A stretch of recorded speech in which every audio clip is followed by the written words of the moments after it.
नमस्कार प्रिय बंधुगण समस्त को प्रभु जी श्रीकृष्ण मधुमय नाम आंतरिक नमस्कार।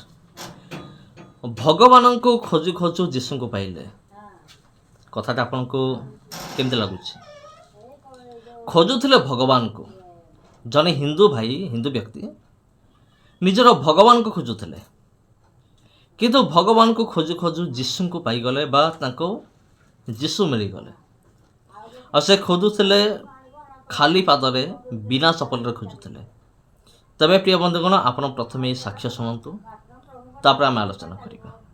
मैं अपने बारे में बताना चाहूंगा कि मेरा नाम मुनीश भट्टी है और जब मैं 17 साल का था तब परमेश्वर ने मुझे अपनी महिमा के लिए चुना। जैसे कि हम बाइबल में देखते हैं कि यूसुफ भी जब 17 वर्ष का था, जब वो 17 साल का था तो परमेश्वर ने उसे अपनी खिदमत के लिए चुना। और इसी तरह मेरी भी जो बदलने की मेरे जीवन की मसीह यीशु में जो शुरुआत हुई थी वो 17 साल की उम्र से हुई थी। और मैं एक मूर्ति पूजक परिवार से था। अभी प्रभु यीशु मसीह के अनुग्रह से मैं पठानकोट सरना जो सिंबली विलेज है वहां पे मैं सेवा कर रहा हूँ पिछले 5 साल से। तो पास्टर जी, जब आपने प्रभु यीशु मसीह के बारे में नहीं जाना था तब जो आपकी लाइफ थी, आप उसके बारे में थोड़ा लोगों को बताएं। प्रभु यीशु मसीह में आने से पहले जो है मेरा जीवन बहुत ही ज्यादा मूर्ति पूजा वाला था। मैं लगभग 7-8 साल का था जब से मैंने मूर्ति पूजा करना शुरू की और 8 साल की उम्र से ही मुझे मतलब सारी जितनी भी जो कथाएं थी वो सारी मेरी टिप्स पे थी और बिना उसको पढ़े ही जो है मैं जो है पाठ पूजा करता था। और साल में 2-2 बार मैं जो है तीर्थ यात्राओं पे जाता था और सप्ताह में मैं लगातार कितने दिन उपवास में रहता था। और मेरे मन की जो ख्वाहिश थी वो ये थी कि जिस प्रकार हम टीवी में देखते हैं कि जब लोग और पूजा करते हैं और रोते हैं चिल्लाते हैं तो देवी देवता जो है उनके सामने अपीयर हो जाते हैं, उनके सामने प्रकट होते हैं। मेरे मन की जो बचपन से यही ख्वाहिश थी कि मैंने परमेश्वर को देखना है कि कौन ऐसा परमेश्वर है। जैसे कि हम टीवी में देखते हैं कि लोग जब पुकारते हैं तो उनके सामने परमेश्वर आते हैं। मैं ये चाहता था कि मैं भी इस तरह जो है परमेश्वर का दर्शन पाऊं। और इसी जो है मन की इच्छा से मैंने जो है मूर्ति पूजा करना शुरू किया और मैंने 8 साल की उम्र से जो है मूर्ति पूजा करनी शुरू की और 17 साल की उम्र तक जो है लगातार मैं इस चीज को मैंने कंटिन्यू रखा। और जैसे ही कुछ दिनों बाद मेरे पापा बीमार हो गए, 2014 की बात है, और उसमें हमने बड़े ज्यादा फाइनेंशियल क्राइसिस को फेस किया और उसके बाद मेरे पापा जो है बड़े ही निराश हो गए, बड़े बीमार हो गए। और हमारी गली से प्रभु के एक दास जा रहे थे और उन्होंने जाते जाते मेरे पापा के पेट में हाथ रखा और वो बिल्कुल ठीक हो गए। उनके पित्ते में और गुर्दे में दोनों में पथरियां थी और प्रभु के जिस दास ने उनको छुआ और प्रार्थना की वो बिल्कुल ठीक हो गए। और उसके बाद उन्होंने लगातार जो है चर्च जाना शुरू किया।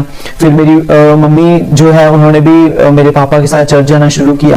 लगभग 19 किलोमीटर जो है मैं पैदल चल के तीर्थ यात्राएं करता रहा। 19 किलोमीटर जो है लगातार पैदल चल के जो है मैंने तीर्थ यात्राओं पे परमेश्वर को ढूंढा कि वो मेरे सामने आए, मेरे सामने अपीयर हो जाएं। और इस तरह का बचपन से मतलब जिस तरह की जिंदगी बच्चे जीते हैं या नौजवान जीते हैं, इस तरह की जिंदगी में मैं बिल्कुल भी नहीं गया।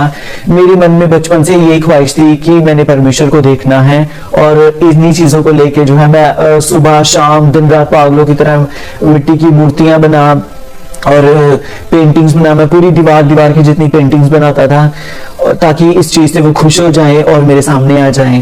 फिर हफ्ते में कई बार जो है मैंने उपवास करने और कई बार तो मैं नंगे पांव भी जो है लगातार चलता रहा। और कई बार मेरे मन में होता था कि मैं मुंह के बल भी लेट के जाऊं ताकि वो मेरे से प्रसन्न हो जाएं। और 108 चक्कर जो है मैं अपने फिंगर्स पे काउंट करता था कि मेरे कितने चक्कर हुए हैं। इन चीजों को मैं करता था कि मेरे सामने जो वास्तव में जो एक्चुअल में परमेश्वर है वो मेरे सामने आए। इतने एफर्ट्स करने के बाद भी जो है मैंने जो चीज को मैं चाहता था कि मुझे दर्शन मिले वो चीज को, उस विजन को मैंने कभी नहीं पाया। तो पास्टर जी, फिर आपने प्रभु यीशु मसीह के बारे में पूरी तरह से कैसे जाना? जो आपका पहला इनकाउंटर था प्रभु यीशु मसीह के साथ वो कैसे हुआ, आप इसके बारे में थोड़ा बताएं। मेरी प्रभु यीशु मसीह से जो मुलाकात हुई वो जो है 2014 में जून महीने की 1 तारीख को हुई, जब मैं पहली बार चर्च में गया। और चर्च जाने से पहले मैं घर पे बैठा हुआ था, मेरे पेरेंट्स चर्च जाने लगे एक अजीब सी आवाज आई। मुझे नहीं पता था कि वो कैसी आवाज है, मेरे मन की आवाज है या कैसी है। बस मुझे यही आवाज आई कि उठ और इनके साथ चर्च जा। मेरी मम्मी गेट खोलने ही लगे थे कि मैंने उनको रोका कि रुकिए, मैंने भी चर्च जाना है, और मैं उनके साथ गया। और उसके बाद जब मैं पहली बार चर्च में गया और Sarna grace of God church जो है, तो वहाँ पे हम गए और मैंने वहाँ पे जाके भी प्रेयर की। लोग आत्मा में भरे हुए थे, प्रार्थना कर रहे थे। और फिर मैंने प्रार्थना यही की कि मुझे प्रार्थना तो नहीं करने आती कि मसीह लोग कैसे प्रार्थना करते हैं, लेकिन मेरे मन की जो ख्वाहिश थी वो यही थी कि परमेश्वर को देखूं। और लोग कहते हैं कि यीशु मसीह जिंदा परमेश्वर है, अगर आप जिंदा हो तो आप मेरे सामने आओ, नहीं तो मेरे लिए सारे एक ही हैं। तो इस तरह जब मैंने ये प्रार्थना की तो एक बहुत ही ज्यादा रोशनी जो है मेरी आंखों के सामने आई, और पूरा जो भवन था, प्रार्थना भवन था, वो सारे लोग, जितने भी जन वहां पे प्रार्थना कर रहे थे, उन लोगों में से मुझे कोई भी जन दिखाई नहीं दे रहा था। सिर्फ पूरा भवन जो है रोशनी से भरा हुआ था। इवन जब वहां पे इतनी तेज रोशनी थी कि मैंने अपनी आंखों को ऐसे किया कि बंद आंखों में भी मैं उसको फेस नहीं कर पाया। और कुछ दिनों बाद जो है प्रभु के दास ने फिर वचन की सेवा करते करते बोला कि प्रभु यीशु मसीह ने कहा, मैं जगत की ज्योति हूँ, जो कोई मेरे पीछे चलेगा वो अंधकार में नहीं रहेगा।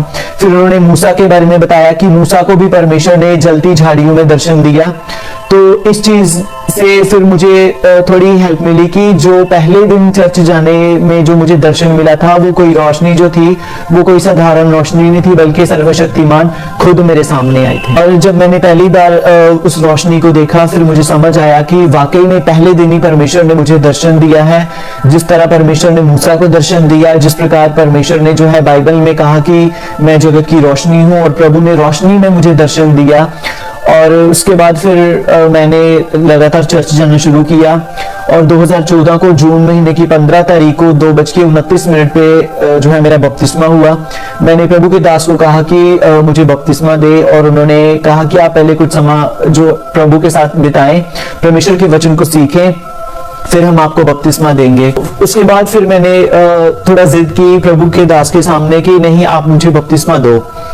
और लगातार उन्होंने मुझे प्रभु के वचन की शिक्षा दी। उसके बाद जो है मेरा बपतिस्मा हुआ। और बपतिस्मा लेने के बाद जब मैं बाहर आया और सभी लोग प्रार्थना कर रहे थे, मैं भी प्रार्थना कर रहा था, प्रभु का आत्मा इतने सामर्थ्य से, जैसे हम बाइबल में पढ़ते हैं कि यहोवा का आत्मा बड़े बलपूर्वक उतरा, उस चीज को मैंने अपने जीवन में अनुभव किया। और जैसे ही प्रभु का आत्मा मुझ पे उतरा, मैं जोर जोर से ताली बजाने लगा, मेरे हाथों से जो है खून निकलने लगा, मेरे पैर छिल गए, यहाँ तक कि इवन आत्मा में भरे मुझे ये तक नहीं पता चला, और मेरे कपड़े तक फट गए। और प्रभु की ऐसी सामर्थ को जब मैंने पाया, ये मेरे जीवन का बड़ा ही अद्भुत एक एक्सपीरियंस था। मैं बचपन से 8 साल की उम्र से लेके 17 साल की उम्र तक जो है जिस चीज के पीछे मैं भाग रहा था, जिस दर्शन के पीछे मैं भाग रहा था, वो पहली बार जो है मुझे चर्च जाने में मिल गया। और इस चीज के लिए मैं सर्वशक्तिमान परमेश्वर का बहुत ही आभारी हूँ। पास्टर जी, जब आपने प्रभु यीशु मसीह के बारे में पूरी तरह से जान लिया, फिर आपको ये कैसे पता चला कि आप एक सेवक के रूप में चुने गए हैं? मेरा एम था वो टीचिंग का था कि मैं एक टीचर बनूं। तो उसके लिए मैंने जो है बीकॉम की, और मैंने स्टडीज जो थी, मतलब हमारी फैमिली में जो है कोई भी ज्यादा इतना पढ़ा नहीं था, और मेरे मन की ख्वाहिश थी कि मैं बहुत ज्यादा पढूं। और पढ़ाई पूरी करने के बाद मैं फ्लाइट स्टीवर्ड का कोर्स करने के लिए जलंधर फ्रैंकलिन इंस्टीट्यूट में गया।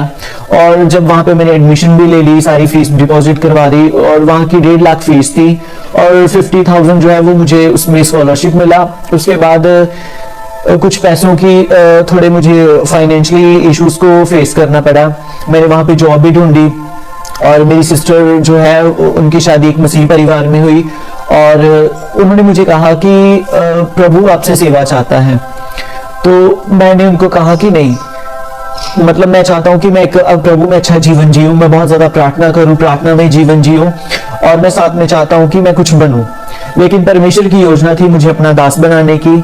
इस चीज से मैं बहुत भागता था कि मैं पास्टर ना बनूं, और मैं ये चाहता था कि मेरा जीवन प्रार्थनामय हो, मैं प्रभु के कामों के लिए इस्तेमाल हूं, मसीह में अच्छा जीवन जीऊं, लेकिन एक पास्टर बनने के विषय में मैंने कभी भी इन चीजों के बारे में कभी मैंने सोचा नहीं। जब हम कलीसिया में जाते थे तो प्रभु ने जब मैं पहली बार चर्च गया और उसके बाद मैंने प्रभु का वचन सुना, उसके अगले हफ्ते दूसरे हफ्ते मैंने जो है बपतिस्मा लिया, और उससे अगले हफ्ते तीसरे हफ्ते जो है प्रभु का आत्मा इतने बलपूर्वक उतरा। चौथे हफ्ते मुझे अन्य भाषा का वरदान मिला। पांचवें हफ्ते में जो है प्रभु के आत्मा के द्वारा प्रभु ने मुझे भविष्यवाणियों का वरदान दिया। और उसके बाद प्रभु के दास सतना में कन्वेंशन थी और वहां पे प्रभु के दास आए, पास्टर सुखचैन मसीह पटियाला से आए थे वो, और उन्होंने तेल के साथ मेरा अभिषेक किया और उन्होंने बोला कि आप बीमारों पे हाथ रखोगे और प्रभु आपको एक एवेंजलिस्ट की तरह इस्तेमाल करेगा और आप अलग अलग जगहों पे जाके परमेश्वर की सेवा करोगे। और इस चीज को मैंने हल्के में लिया, लेकिन जब प्रभु के दास ने मुझे एक घर में प्रार्थना करने के लिए भेजा और वहां पे जिस बीमार के ऊपर मैंने हाथ रख के प्रार्थना की, प्रभु ने ऑन द स्पॉट उस बीमार को चंगा किया। और इस चीज से मैं बड़ा हैरान हुआ क्योंकि ये मेरी जिंदगी का पहला अनुभव था और वो ऑन द स्पॉट वो उन्होंने चंगाई पाई। फिर मेरे मन में थोड़ा हुआ कि नहीं, मुझे सच में परमेश्वर ने चुना है, लेकिन फिर भी मैं कहीं ना कहीं इस चीज से भागता था। और उसके बाद लगातार फिर प्रभु के आत्मा ने मुझे भविष्यवाणियों के लिए इस्तेमाल करना शुरू किया। और उसके बाद जैसे जैसे मैं इन चीजों में बैठता गया और फिर 2018 में प्रभु के दास पास्टर सैम जी से मेरी मुलाकात हुई एक प्रेयर मीटिंग में, और उनके साथ मैं प्रार्थना के लिए कहीं गया। और उसके बाद प्रभु के दास ने कई जगह पे मुझे गवाही देने के लिए खड़े किया और मैं इन चीजों से डरता था क्योंकि मैं कभी स्कूल में मेरे अंदर स्टेज फियरिंग थी, मतलब मैं लोगों को फेस नहीं कर पाता था, सोशल फोबिया था मेरे अंदर। मैं ज्यादा भीड़ को देख के, ज्यादा गैदरिंग को देख के, इवन थोड़े लोगों में भी मैं बोल नहीं पाता था। तो मैं डरता था कि मैं कैसे लोगों को फेस करूंगा, मैं इस योग्य नहीं हूं। I am unable to speak in front of others. मैं कैसे लोगों के सामने बोलूंगा, मैं कैसे लोगों के सामने प्रचार करूंगा। प्रभु के दास मुझे कहते थे कि आप गवाही दीजिए, और प्रभु के दास के द्वारा भी ये भविष्यवाणी हुई। प्रभु के दास जिनके साथ अभी मैं पिछले 8 साल से सेवकाई में हूँ, और प्रभु के दास पास्टर सैम अटवाल जो ईसानगर से हैं, और उन्होंने मुझे प्रभु के वचन में बढ़ने के लिए प्रेरित किया। बहुत सी चीजें मैंने प्रभु के दास के द्वारा सीखी।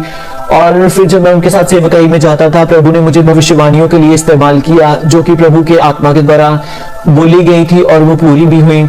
और फिर जब कई बार उन्होंने प्रभु के वचन के लिए मुझे जब खड़े किया, तो इन चीजों को धीरे धीरे परमेश्वर ने मेरे अंदर इन चीजों को डाला और मुझे पता नहीं चला कि 8 साल कैसे बीत गए और मैं प्रभु का दास बन गया। जिस चीज से मैं भागता था मुझे खुद नहीं पता चला कि प्रभु में इतने साल कैसे बीत गए।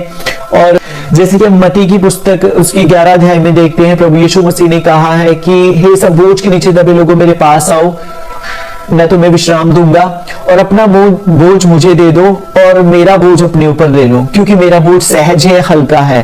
तो ये चीज जो है मेरे जीवन में, इस चीज को मैंने देखा कि सच में जो प्रभु यीशु मसीह में जीवन है वो सहज है, वो आसान है। नहीं तो हम बहुत बार लोगों का अनुभव देखते हैं, लोग कहते हैं कि हमारी जीवन न जाने बस चल रहा है, लेकिन मैं ये कहता हूं कि प्रभु यीशु मसीह में जो जीवन है वो बहुत ही सहज है। अगर प्रभु यीशु मसीह में हम खराई से चल रहे हैं और प्रभु हमारे साथ है। तबे ख्रीष्टरे प्रिय भाई भनी माने एमिति अनेक साक्ष्य रही अछि, एमिति अनेक अद्भुत साक्ष्य गुड़िक रही अछि जेमान पूर्वरु सत्य परमेश्वर को खोजुले सेमाने पाइले, सत्य परमेश्वर को पाइले। एमती किसी लोक मान जो माने कि सत्य परमेश्वर को खोजुले एवं निष्पत्ति नहीं जे सत्य परमेश्वर को न पाइले मु आत्महत्या करी, सेमाने जीशुंकर परिचय पाइले। एमती अनेक साक्ष्य आपन पाइजिबे आजिकल इंटरनेट रे। तबे एटा हूँ गोटे साक्ष्य जोटा आपन सुनिले, ए साक्ष्य सुनला परे आपनकर प्रतिक्रिया कौन, आपन कौन भावुचंती कमेंट करके निश्चित भाव जानतु। नमस्कार, आज पे एतिकी वीडियो भल लगी शेयर करंतु, चैनल को प्रथम थर पर चैनल को सब्सक्राइब करंतु। नमस्कार।